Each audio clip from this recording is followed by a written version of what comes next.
Fala, meus amigos! Bem-vindos ao nosso canal aqui, Professor Miguel. É sempre um prazer, uma alegria ter a companhia de vocês.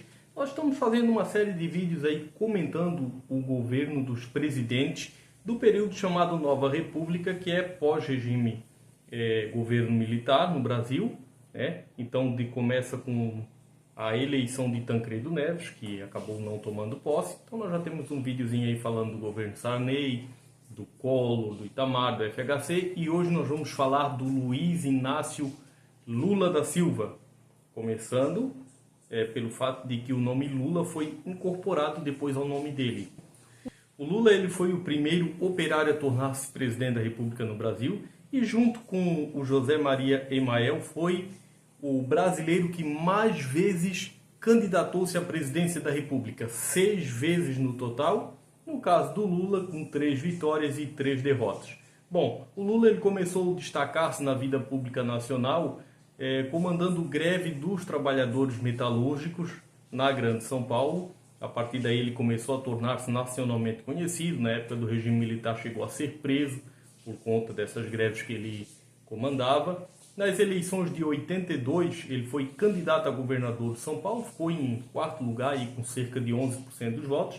E na eleição constituinte, ele foi eleito deputado federal com a maior votação do país até aquele momento, mais de 600 mil votos. Bom, a partir daí, então ele tornou-se, foi considerado aí uma das maiores lideranças do campo da esquerda no Brasil. Nas eleições de 89, naturalmente, ele surgiu como candidato e era já considerado ele, o Brizola, um dos favoritos aí a vencer a eleição, até que surgiu Fernando Collor de Mello, do PRN, vindo de família tradicional lá de Alagoas, que acabou vencendo a eleição de 89.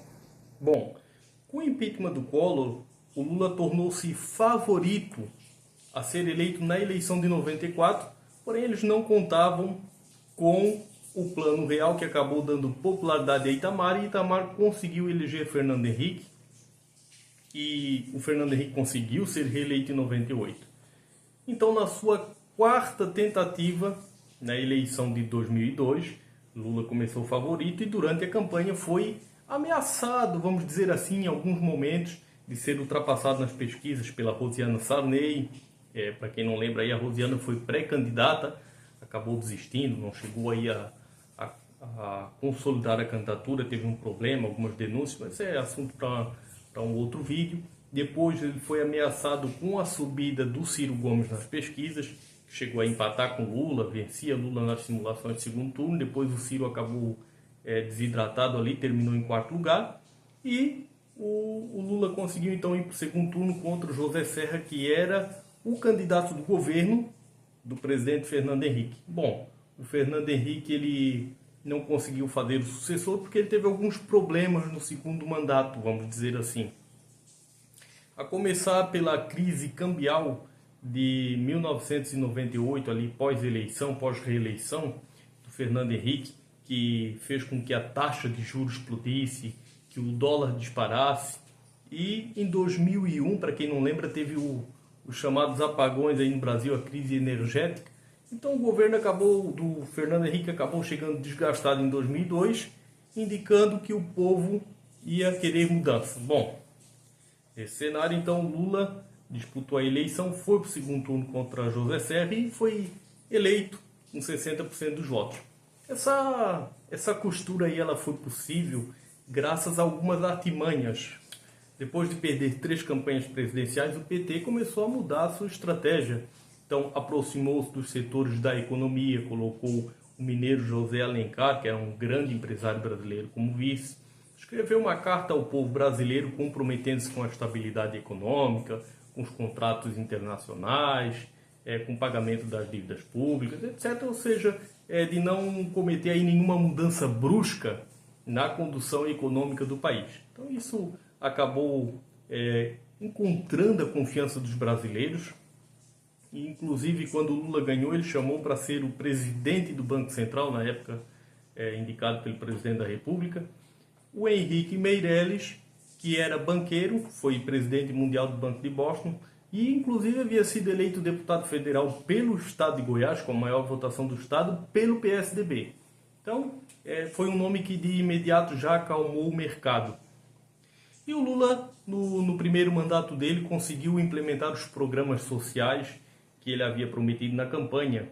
Né? O principal bandeira era o combate à fome, então tinha um programa Fome Zero, que acabou depois caindo no esquecimento, mas o Bolsa Família, que foi o programa que de fato vingou, né? Que ele reuniu, na verdade, os programas sociais que existiam no governo FHC, né? O Bolsa Escola, o Vale Gás, e ele condensou, criou o Bolsa Família e ampliou, né? Alargou esse programa, então ele passou a abranger um grande contingente de pessoas. Bom, isso foi possível graças ao crescimento econômico e uma sorte, vamos dizer assim, que o governo acabou não tendo lá muita participação nisso, que foi o cenário internacional favorável. O mundo vivia um momento muito bom das commodities, o Brasil é um exportador de commodities e com o crescimento econômico da China e de outros países, o Brasil sendo um país exportador, então teve um grande crescimento na economia e com isso sobrou dinheiro para fazer esses programas. Também não faltaram, quem lembra aí, escândalos de corrupção, denúncias. A primeira denúncia, o primeiro escândalo que abalou o governo Lula foi o Mensalão, lembram, gente? O Mensalão foi denunciado por Roberto Jefferson. O Roberto Jefferson, que era deputado, inclusive era, na época que o Collor estava para sofrer o impeachment, ele era o líder da tropa de choque do governo Collor. Ele defendia o Collor no Congresso. Então, o Roberto Jefferson, presidente nacional do PTB, aliás, o PTB nem existe mais, vocês sabem, né? Agora fundiu-se com outros partidos e não tem mais o PTB. Então, as denúncias do Roberto Jefferson fizeram a primeira grande vítima, que era o ministro da Casa Civil, o José Dirceu, político tradicional do PT, líder petista, que era deputado licenciado, né, para ser ministro da Casa Civil, voltou ao Congresso, enfim, no final das contas o Dirceu foi cassado, o Jefferson também foi cassado pelo Congresso e o governo conseguiu recuperar-se a tempo de vencer as eleições de 2006, quando Lula foi candidato à reeleição e venceu, e derrotou o outro tucano, Geraldo Alckmin, que inclusive agora é o vice do Lula, né? Então, essas coincidências aí da política, o Alckmin era adversário, e aliás o Alckmin conseguiu protagonizar uma situação extremamente inusitada. Ele foi o único candidato a presidente até hoje, desde que as eleições têm segundo turno, que no segundo turno ganhou menos votos do que no primeiro turno. Você sabia desse fato? É isso mesmo. O Alckmin ganhou 41%, se não me engano, alguma coisinha assim no primeiro turno, e no segundo turno 39%. Então ele conseguiu essa façanha aí, ele conseguiu diminuir a votação. O crescimento econômico continuou no segundo mandato do Lula, a popularidade dele continuou em alta, e com esses programas todos sociais que o Lula fez, Bolsa Família, e teve também, gente, um avanço muito grande no que diz respeito ao acesso ao ensino superior, né, com bolsas de estudo para a universidade, ProUni, programa Minha Casa Minha Vida. Então, com todos esses programas aí, essas benesses do Lula, o Lula terminou o mandato dele em 2010 com uma aprovação recorde, perto aí de 80 e poucos por cento, e ele não teve grandes dificuldades de eleger Dilma Rousseff como sua sucessora.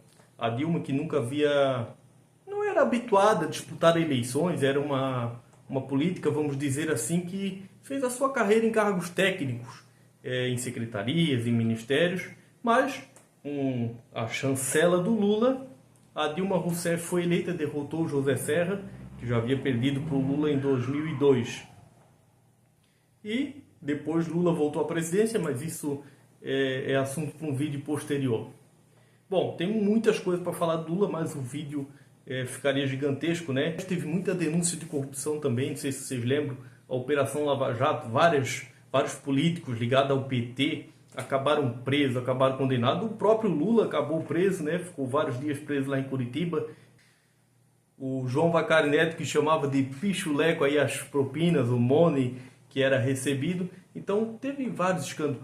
O Palocci, que era ministro da Economia do governo Lula no começo, caiu ali em meio às denúncias, voltou no governo da Dilma, caiu de novo. O Palocci, o Dirceu, o Vacari, tantos outros, né? Presidentes da Petrobras. Então, teve muito escândalo de corrupção e teve esse lado do crescimento social, da ascensão das pessoas à classe média. E aí, como você avalia o governo do Lula? O Lula foi bom presidente, ruim, péssimo, ótimo? Qual a sua opinião? Um forte abraço, tchau!